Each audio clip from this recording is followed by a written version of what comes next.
don't compare your level 1 to level 100 of your idol.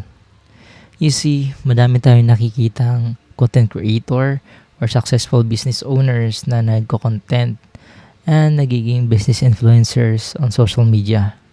And of course, gusto nating maging sila or kahit na gusto nating gawin maging katulad nila na nagtuturo or nag-speak ng mga kakaibang mga bagay na kaaya-aya at nakakamangha para sa mga katulad ko or katulad natin na mga nag-a-aspire na maging katulad nila. And syempre masaklap na pag makumpara natin yung sarili natin habang pinapanood natin sila, na alam naman natin sa sarili natin na gumagawa tayo ng mga paraan para ma-accomplish natin ang mga pangarap natin sa buhay katulad ng mga idols natin.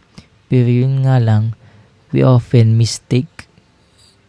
do mistake na ma-compare natin yung sarili natin sa kanila. Like for example, yung mga na-accomplish nila sa ngayon, pag panood natin, pag in-upload na nila, mapapasabi tayo na sana ganun din yung results na nakuha ko sa mga efforts na ginawa ko throughout the period of time. Pero hindi naman natin kasi masisisi yung panahon or yung realidad na dati hindi naman kasi uso yung social media. So, bale, yung mga hard works na ginawa nila, yung mga struggles na ginawa nila dati na probably ginagawa natin ngayon, hindi natin to nakikita kasi nga wala pang documentation noon, wala pang social media. So probably yung mga idol mo or yung mga business influencers na pinapanood mo are ahead of decades sa atin. Like for example, 'di ba, yung YouTube siguro 2009 or something like that o mas maaga pa. Yung mga pinapanood mo sila Chinkitan, mga ganon, mga malalayo na talagang veterano na sa industriya ng pagiging negosyante. So yung mga ganong level ng mga pagkumpara is hindi maganda.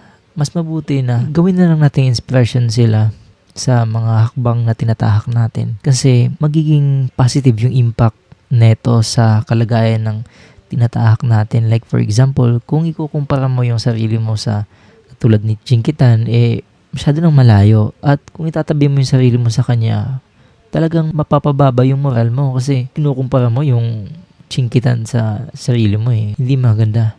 Ang mas magandang pag-iisip na lang siguro is gawin natin inspiration sila. Like for example, si Chinkitan, gawin natin example na okay, ganito pala yung buhay or yung kalagayan na mararating ko if magiging consistent ako sa mga ginagawa ko na inline patungo dun sa kung ano mga meron si Chinkitan ngayon. For example lang.